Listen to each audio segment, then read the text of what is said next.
Bharatiya Janata party Jammu Kashmir के अध्यक्ष सच शर्मा हमारे साथ मौजूद हैं। सर, एक बड़ा जो आरोप लगाया गया था एनसी द्वारा, उसके खिलाफ आपकी तरफ से नोटिस जो है वो दिया गया है, क्या कुछ कहेंगे? पता लगेगा जो नोटिस दिया गया है, क्या कुछ कहेंगे आपकी तरफ से, किस तरीके का नोटिस है? देखिए,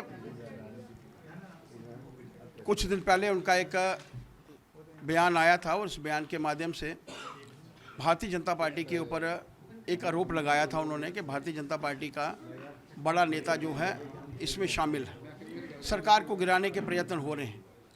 लेकिन यहाँ तक प्रश्न किसी पॉलिटिकल पार्टी की छवि को ख़राब करने का है।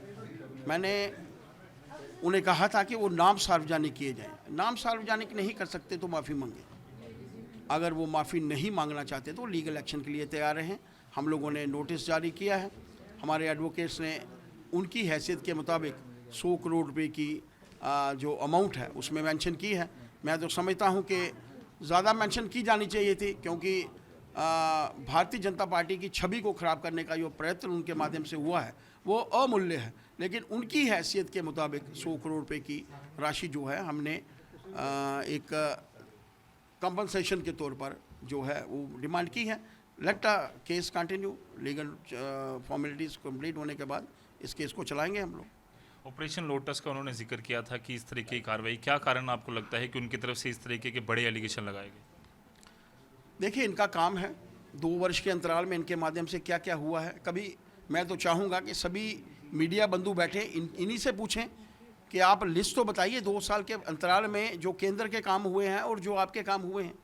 इस 2 वर्ष के अंतराल में ट्रांसफ़र्स हुई हैं, एलिवेशंस हुई हैं, प्रमोशंस हुई हैं, और कभी ट्रांसफ़र्स भी देखिएगा, एक चहेते की ट्रांसफ़र 4-4 बार होती है, और जो बेचारे पहाड़ियों पे बैठे हुए हैं उनकी कभी ट्रांसफ़र्स नहीं होती। मैं तो कहूँगा कि इसकी प्रॉपर जांच होनी चाहिए, एक वाइट पेपर उनके माध्यम से इशू होना चाहिए। इसी को छुपाने के लिए इनके माध्यम से जो है ये प्रयास किया गया है, और इस प्रयास में अब मुझे नहीं मालूम कि इनकी ज़ुबान फिसली है या वो खुद बोलना चाहते थे, लेकिन जैसे भी बोलना चाहते थे इन्होंने भारतीय जनता पार्टी की छवि को खराब करने का प्रयत्न किया। पहले भी कई सारे आरोप इस तरीके के भारतीय जनता पार्टी पर लगे, चाहे वो टीएमसी हो, आम आदमी पार्टी हो या कांग्रेस हो, कई नेताओं ने माफ़ी भी मांगी। आपको लगता है कि उसी तरीके का प्रयास किया? माफ़ी मांगे, मैं तो चाहूँगा कि माफ़ी मांगे। कम से कम देश को तो पता चले कि मुख्यमंत्री जो हैं वो झूठ भी बोल सकते हैं। अपनी बात को रखने के लिए, अपनी बात को दबाने के लिए, दबाकर मनवाने के लिए झूठ भी जो है वो बोल सकते हैं। हम माफ़ कर देंगे, हम लोग लीगल नोटिस जो है वो वापस लेंगे। पर 20 तारीख को प्रदर्शन जो ये दिल्ली में करने जा रहे हैं, उसके एक दिन पहले तक 19 तारीख तक का आपका नोटिस सर्व किया? देखिए, मैंने कहा आज नोटिस मैंने दिया है, आज 13 जुलाई है, लेकिन 7 दिन के बाद इनको 20 तारीख को जाने की क्या पड़ी है? 19 को भी जा सकते थे, 21 को भी जा सकते थे, 22 को भी जा सकते थे। 20 को इसलिए कि फर्स्ट डे है संसद का, लोकसभा का, राज्यसभा का, बड़े बड़े काम होंगे, देश का हित होगा, देश आगे बढ़ेगा। वहाँ पर अड़ंगा कैसे लगा सकते हैं ये लोग?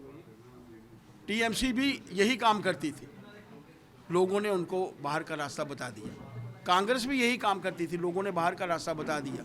अब इनको भी लोगों ने बाहर का रास्ता बताना है, ये समझ चुके हैं।